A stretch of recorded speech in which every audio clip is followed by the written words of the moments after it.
Sinabi ko yung Sinabi mo? nagtutulakan pa rin. Kasi nagmamadali sila. Gusto na nila mapunta sa kanilang mga mami. Oh. Bakit ganun? Ewan ko mo. Wala kang pasok na. Wala po. Dahil sa...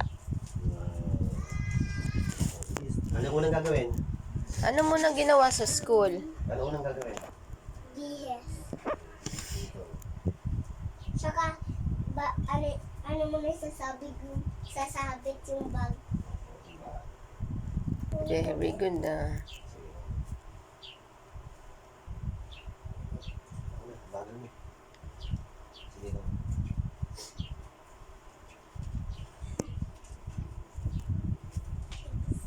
Talaga siya.